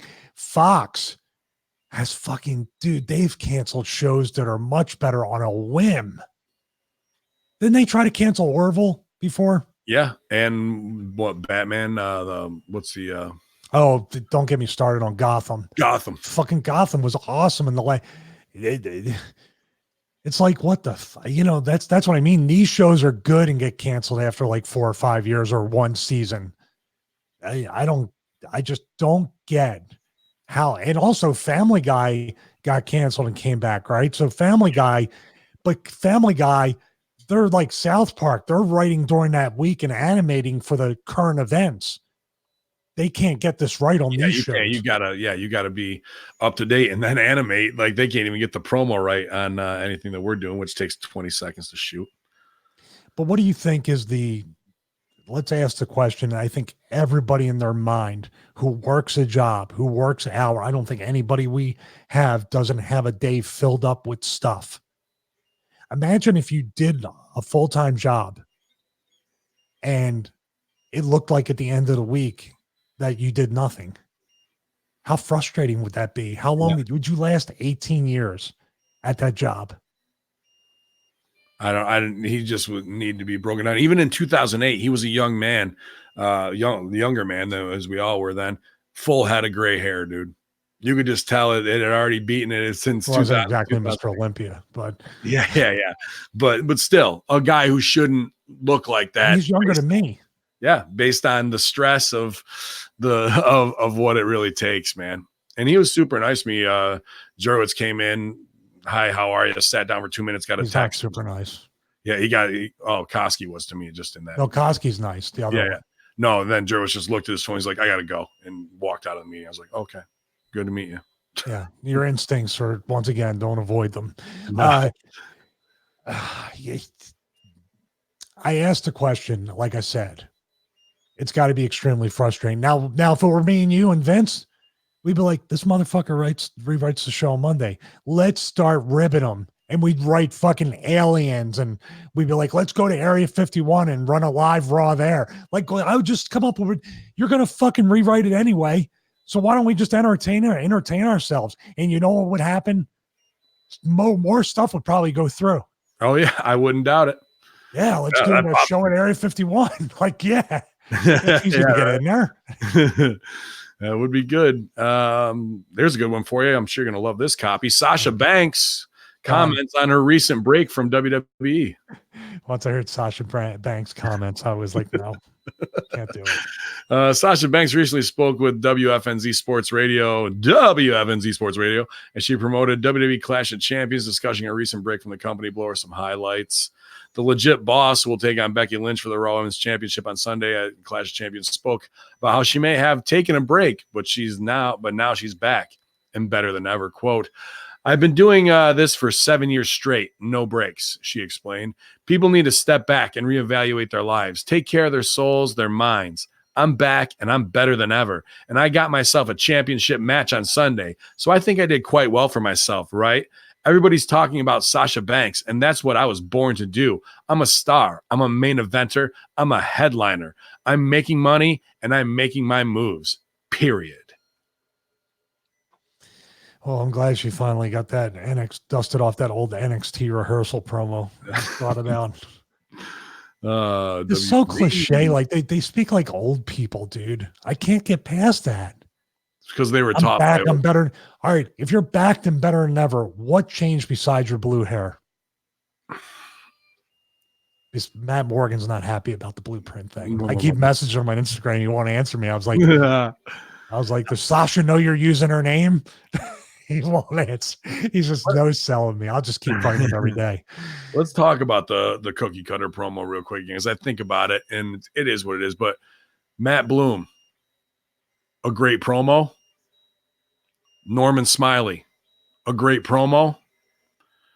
Billy Kidman. Don't forget about Sarah Del Rey, who's never cut a promo. Sarah Del Rey, never cut a promo. Billy Kidman, great promo. I think you can check no on all four of those. The girl from Mexico, too, who's the trainer. What's her name? I forgot. Can't remember. She was in TNA. I'm sorry. She's a nice girl. Yep. I would even say this, just to be fair. Serena. Yeah. Deep. She had that chance within that thing, but how many promos has she cut? Never. The only thing I can vouch a ton for is me teaching her improv and knowing what she can do. The thing and the cup 1 or 2 with Punk. That was about it, right? She's not doing promo class either. She's your technical, get girls, but still. So not the heat on Sasha Banks, because like she came through during the Dusty era. Well, Dusty's just going to tell these girls the same thing, because they all going to mark for Dusty. I did. And what is it? Well, you just got to turn yourself up to 11 and find what's inside of you. And yeah, that's it. And then they walk away like, yeah, I've got the seal of approval from him. And then to go. But did he really bring a promo? If he was there when Bayley was there, should we be vouching for that era of what's going on? Do they really have any promo coaches or anybody that's going there to doing? The only person I would say that I would really vouch for that I've seen as a guest coach, promo coach, would be probably Santino Marella, whose whole thing is character based, and he's only there for a week. So how is anybody really going to learn anything from him? And no disrespect to Santino, has he ever taught acting? Does he know how to break down character, or does he just get it for his thing because he's a rip guy and he's going to go all in, and it worked at the time with the right circumstances? So these cookie cutter bullshit promos, whether it's Bayley, Sasha, or anybody thinking that they're getting over, AJ Styles scripted to the hilt versus Steve Austin when AJ can do 10 times better work than that. Dude, like the people who are supposed to be training them and cutting promos and being great character actors don't know fuck all about cutting character monologues. And they can go, well, you were never on WCW. You were never on WWE. Well, those people were. And tell me the great Norman Smiley promo. Tell me the great Lord Tensai promo that sticks out in your mind. That's it. I agree. And for a week, I think a week just gives them long enough to get there, and they'll get their money's worth out of a coach being there a week. Sure. But you're not able to really institute any kind of change to their system. Nope. It's designed that way. They should be hungry. They should be hungry to say, why am I not bringing in you know, Upright Citizens Brigade. Why am I not bringing in Second City, Improv Olympic, and Those doing things these? don't exist, dude. They don't exist to these people. I don't even think those two things that you just mentioned exist to the new generation of society. Yeah. You know, what you remember as Second City, what you remember as Upright Citizens Brigade, what you're sending me with the guy from the Sonic commercials. Yeah, TJ and Dave. Why are they not looking this up themselves? Dude, there's an information that's free out there that you can go outside. But I believe that they clock in, they're getting paid, by the way, to learn how to wrestle. I think that's the main problem. Yeah. There's no sense of urgency because if I get better, I'll start making money. Right. I'm making money from the very beginning. And they're not hungry. They're not hungry to get to that point. They're already making their 750 and it's easy breezy beautiful after that. Yeah. Look at Poppin' On. Poppin' On, how hard does Poppin' On have to work to make 750? Yeah. I mean, you're working full weeks just to do that, and then next to nothing. He had to miss the show last night because he's got 4 kids to provide for. I just meant wrestling wise, how hard does he have to hustle and work, get the booking, and then come through on it after a week of real work, not sitting there watching film or not sitting there and just running your drills or doing your thing. Or I rolled my ankle and now I got to go into training for 3 months or a trainer's room. Or they're not saying it's wrong, but I'm saying there's a perfectly good reason why this has cultivated the problems that we're having now, ratings wise, money wise, and creative wise. Well, work ethic and experience. Those are the 2 things that you're going to be missing. That's why a Steve Austin stands out next to a Seth Rollins, who was babied through a program. You know, that you can see it. It's plain as day, you know, and the writing's on the wall for what they keep doing, making those mistakes. You're not going to get any better. Why they wouldn't bring TJ in? I mean, forget about me. Why they wouldn't bring TJ in, who's a crossover with Sonic, who's on every commercial break and is the greatest improviser on the planet, teaches everywhere, and just pay him, you know, every weekend just to come for a year. These idiots would probably say, first of all, you would undermine the coaches, and there is a protect my spot thing in all levels of this company. They would learn a ton. They would become better. But they can't because they're coaches. They can't have the. It'll just be treated like, well, why do we need you if we have him now? Like that's kind of they foster that. Also, these idiots would look and be like, when did this guy ever draw money? When did he draws money every time a Sonic commercial airs? He sells a fucking hot dog or an ice cream cone or a sundae or whatever. People fucking remember those commercials. What have you done, Matt? That's not wrestle crap, by the way. Right. What have you done, Sarah Del Rey? What have you done to any extent of any of those coaches that created a memory outside of Scotty Too Hottie? Robbie Brookside, I would just say based alone because he's a legend. Yeah. And if you want to know anything about wrestling, and he's the most decent human being there. I have Norman too as well. What do you remember from Norman outside of fucking smacking an ass? Yeah, the big wiggle. I could murder you. But did that mean anything in drawing money? Nope. Wearing a hockey jersey with fucking pads and screaming like a girl got him over. Mm-hmm. That's what they need to know. Right. You know, I think more what the problem has been, just what I said there as I discovered that none of these people outside of Norman really even know what it's like on TV to truly show your ass. So they're not drawing that weakness out of these people to show that I'm more than just, I'm back and better than ever. Instead of saying like, wow, I'm going to be the biggest fucking most entitled bitch that I can. So everybody hates me. Yep. Bailey, I'm going to turn on everybody because all this time, this fucking Bailey act was just a fucking act because I'm really just a cold calculating bitch who uses kids to sell shirts. Yeah. Oh, I can't say that because I'm not that person. That'd be a truth in comedy that would be a plot point. Like you would stick a knife in it right there. Right.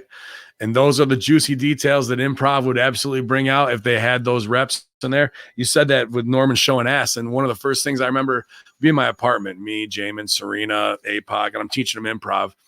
And one of the first things we do to break down your walls of coolness is a thing called Big Gay Nerd.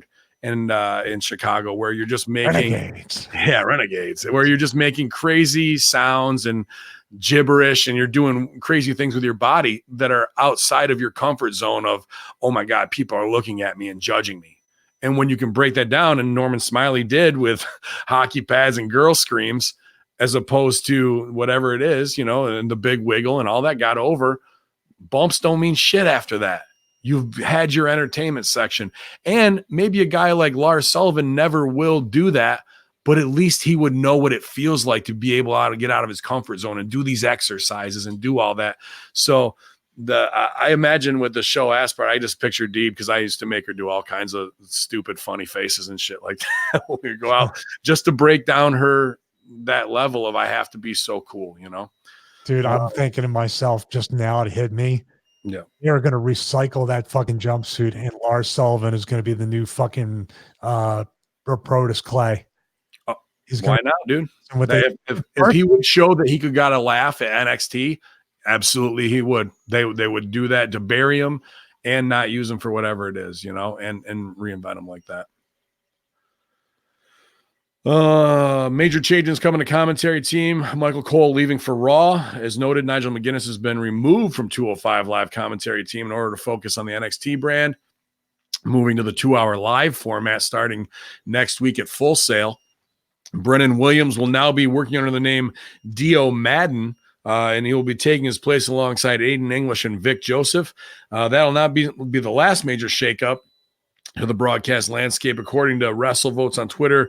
Reliable track record with similar stories. The current plan is for Michael Cole to take over as head announcer for SmackDown on Friday once the show moves to Fox. So that may move Vic Joseph up from 205 Live to Raw. If he'll be in there with Corey Graves, Renee Young, or Byron Saxton, Tom Phillips, no idea what that's going to look like after the Fox move.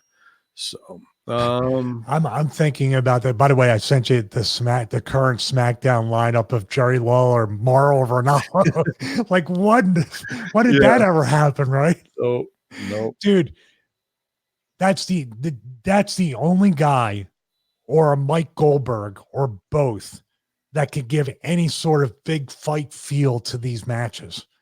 Why they're not insisting on Mauro Ranallo get called back up to SmackDown for this money thing, which means NXT. I don't care how much now people are saying, oh, I'm so sick and tired of the Mamma Mia or him so over the top.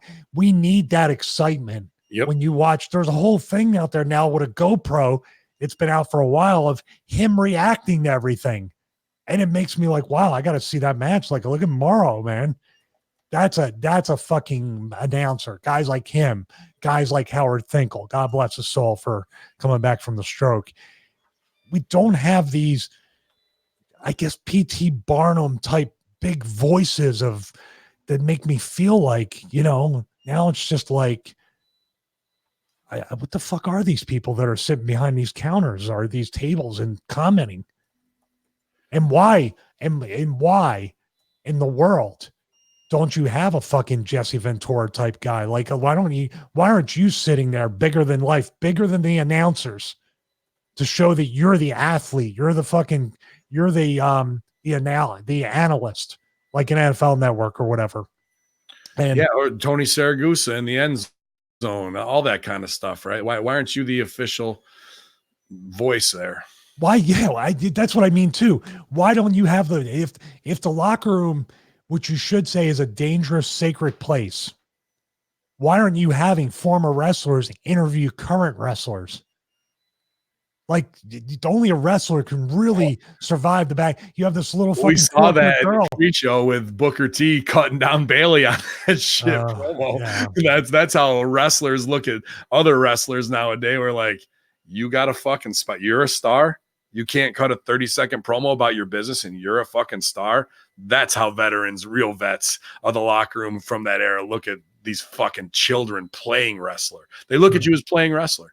You're not one of them. True. I just bring this up a lot because I think guys like us, and Sal popping on, could have a broadcast career. I'm not talking about a mainstream media type stuff, or we could if we wanted, but can't fit in their little circle or square or whatever. But there's such an avenue in the NFL, Major League Baseball, all the other sports to have former or other people that have been in the sport do a radio show, do TV, do other things. And it just seems like there's an opening for that infrastructure somewhere with WWE, but they have to lock it down so much for the narrative. You can't actually have a fucking Undisputed or a First Take or someone talking about like, yeah, Jimmy Uso got DUI over the weekend again. I mean, what's going to happen now to the Usos? You don't think people tune in to have two wrestlers fucking talking about like, yeah, holy shit. Well, and then someone says, I had a DUI 10 years ago and this is what happened. And then I don't know, man, I lost a ton of money and I had to deal with my family. Now they're like, that's better than the show. But that's also shit they should put on the network. You mirror what Fox is doing with Undisputed or ESPN with First Take or a Game Day Live type thing that actually does a good job of going over everything, not these fucking kickoff shows and watch-alongs that are torturous. But do you see what I mean? Like, this is once again, just like the education thing that I was emailing the company back and forth about. You will quell a lot of these lawsuits. You will quell a lot of these people that are bitter and burying the company, and you will do a really honest service to the people that came before the current roster. That's just my thought on that. I know it's a little off to the side. Spot on, dude. It would be interesting to see them talk about real things like that too. Even show that dash cam footage, things like that. Really make it like a hard copy opening. And then you're going in with like, wow, I'm a little blown away how real they are with me here in a fake sport. Let's see. WWE signs former Impact wrestling announcer Mackenzie Mitchell. She posted at Mackenzie Mitch using her name, I guess, still. Dream Come True, your newest at WWE On Here host. Very easy on the eyes. She did all right on Impact, but, for me, what are these little girls doing backstage, whether it's Charlie or her or Renee Young to do anything? Dude, you got to give me Mean Gene. You got to give me somebody like that with some integrity who's going to further the storyline, isn't just going to be a little handhold subbed in for a microphone stand. Really, that's what they are. There's a lot of these girls are just sexy microphone stands. We just had the discussion. So, I mean, This is just, you're collecting a lot. You're collecting a lot of announcing toys, it seems, but you're not really doing anything. And you're not saying this is what's your product got to look like? Are you talking about hiring women? Like, you have the women's revolution with the wrestling. Is there any story on why these women announcers have become so prominent? Maybe there's a reason. Maybe it's just because Stephanie said, I want 6 women announcers. Yeah. So I can look good and pay for my next award. There's no telling. You're never going to get any, but because, dude, if you get a Mean Gene who actually I told you that, like, it was so fucking great because we had nothing rehearsed on that Nitro segment I talked about where me, him, and JJ Dillon and Raven, dude, the ending thing where he was just, he'd get the C player thing. He'd get his little shot in and you just go along with it. Do you think anybody here on a live shot, not here, I'm talking about on their roster, on a live shot, if the sign dropped behind them and Mean Gene made a remark that they could keep going? No. Obviously, that was the end of the thing. But what if Mean Gene goes, put that cigarette out, and they would go, they're not smoking a cigarette. Why did you say that? Like, fuck. Yeah, they will break the reality. They will not know to yes and. That the very first rule of improvisation. I've created a reality. Okay, I heard what you said. Yes, I'm also in it, and everybody's smoking cigarettes except for us. Whatever it is, they don't even have the first modicum of idea of how to do that, which all of the greatest performers from Veep, Silicon Valley, all these top shows are all Second City, Improv Olympic, UCB, and the Groundlings. And you see their performances shine above everybody else on The Office, on fucking Parks and Rec. And here we are stuck on fucking Stupid with D-level middle school acting with what would be your science teacher trying to teach acting. You get what you pay for. The price just went up. Probably even more. Kurt Angle lands new full-time gig behind the scenes at WWE. He is now producing shows, helped to produce SmackDown this week, actually. Or excuse me, was it SmackDown? No, Raw this week at MSG. But here we are selling for MSG, like right before our pay-per-view, and you're bringing out Stone Cold and Taker, and you're not going to give any rub to Chad Gable angle-wise. You're not going to have Angle for the nostalgia. One little pop on an Angle slam on somebody. Like, that could have been the reason why Elias got knocked out, because he talked shit to Angle and Angle took him out. And then the next night, Shane has to fucking put himself in. Whatever. Well, can you imagine the fucking card coming out, giving Shane the Angle slam and putting Gable on top? That would got a pop bar over. Beautiful. Perfect. Perfect. Don't think about that. Him and Shane had an angle too, so at least you're looking at future business, and maybe Shane and Kurt at Royal Rumble or Survivor Series. You're building something. Or even give me a wrestle crap moment to pop the crowd where we're just walking backstage to go do something. We walk through catering and, you know, he's having lunch with Jason Jordan. Yeah. Father and son. Just give me one little fucking detail. What if they did? I don't know, dude. I feel like they've tortured. I know he's just doing it for the check. He's a smart guy. They're probably paying him a ton of money. Matt Hardy, though, remember he took that one picture of him being a producer, and he was probably like, "This sucks. I'm getting in shape. I'm going back to the ring." And about a month later, we thought his career was over, right? And then he's doing shots at Jericho from Longhorn Steakhouse. He's doing Broken Universe shit again, kind of. Well, he's kind of, but he's just limping in. And to me, that means, hey, I'm ready to jump ship. What I'm saying is he's breaking the fourth wall. He's breaking the promotional wall. He's doing truly independent stuff. I think dude, this is what you get. Don't fucking get mad. They get, like I said before, personal and business. Don't get mad when you're not using a wrestler creatively, when you're not doing anything with them. And he's pretty much a creative genius. And you're mad because the creative genius needs to create. And you're like, why are you creating? Well, you won't create for me, or you won't let me create on your TV show. Well, we're not doing it because reasons. Yeah. Fuck you. We know the reasons. Boys are not meant to be in the confines of this thing called society. We are not normal people. No. So if you want a fucking office worker, if you want a 9-to-5er, those aren't going to stay long either, because you're not offering benefits. You don't clock out of the job. You don't have 2-week vacation. So pick what you want. Do you want a clock puncher, or do you want somebody that's going to care? You can't have a clock puncher. You can't have a clock puncher with passion when you decide to let us turn it on. Yeah. Once again, fuck you. When you command it, you have to take the wild stallion and try and tame him a little bit, but then you also have to know when to let him run free, because that's what's going to give you your ratings. Otherwise, cookie cutter, you've seen what happens. Final story. If you guys are interested with the legends here, GoFundMe launch for Nasty Boy Brian Knobbs, tag team wrestling legend Knobbs, famous as the Nasty Boy, dealing with some health issues. Knobbs was hospitalized with what he calls a nasty infection that will require a total knee replacement. Oof.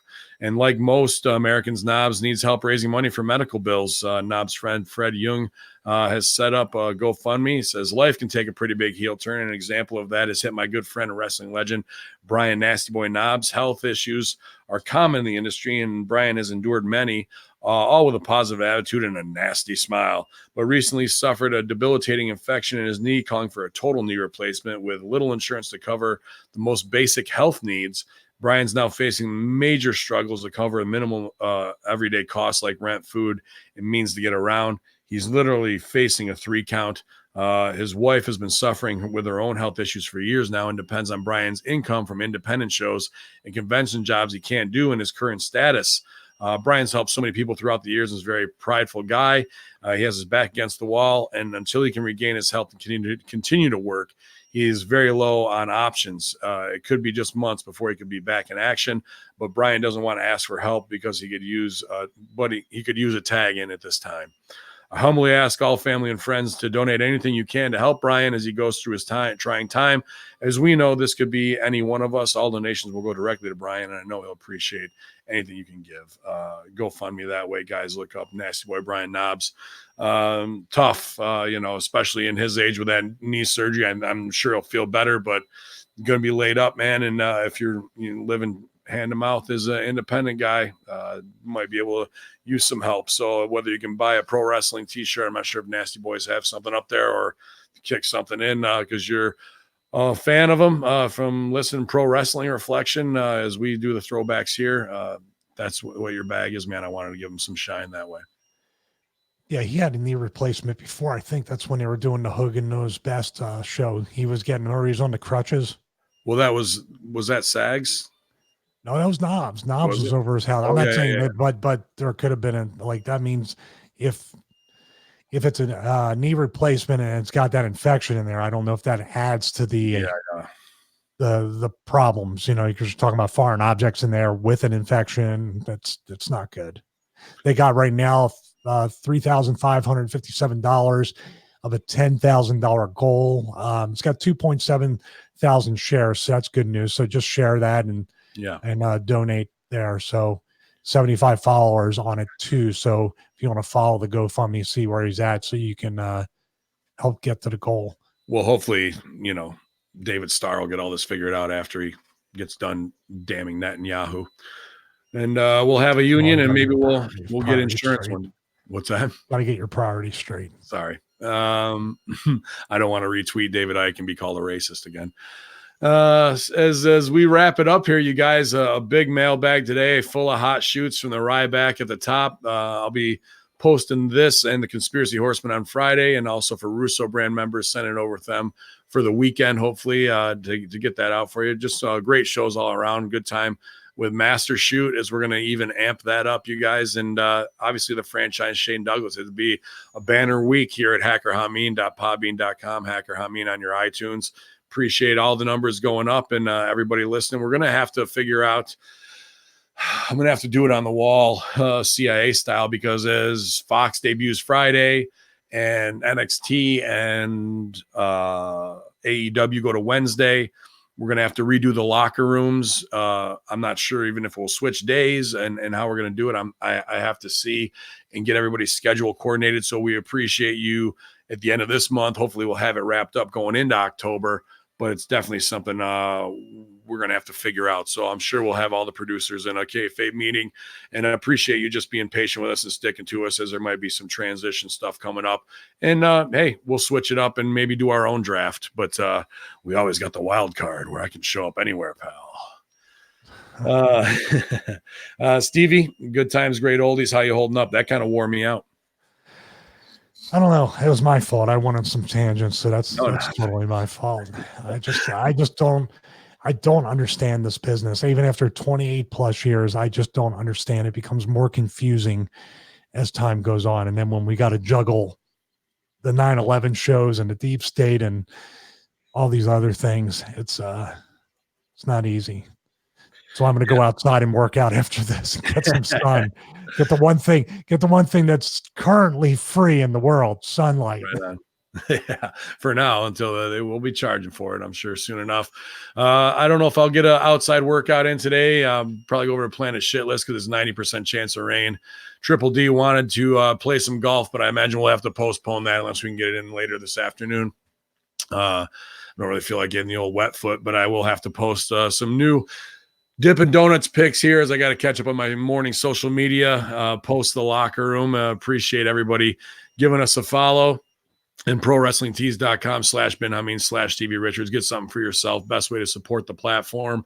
Show that you're a supporter of the Conspiracy Horseman. Everything we do here, I got to follow up on Hamin Media Group, getting their store up there as well. I didn't get an email back from them, so I might have to apply some pressure or go out to Chicago and slap some infidel faces myself, because they all need it. It's time to wake up. It's early morning here at your Friday locker room, infidels. HackerHamin.podbean.com. Shout out to Rat Salad Review and Voices of Misery supporting us, because we support them in independent media. Russo brand, Stevie Richards Fitness brand, and any brand you want to put across your ass, infidels. It's $5 face slaps all day long. YOLO.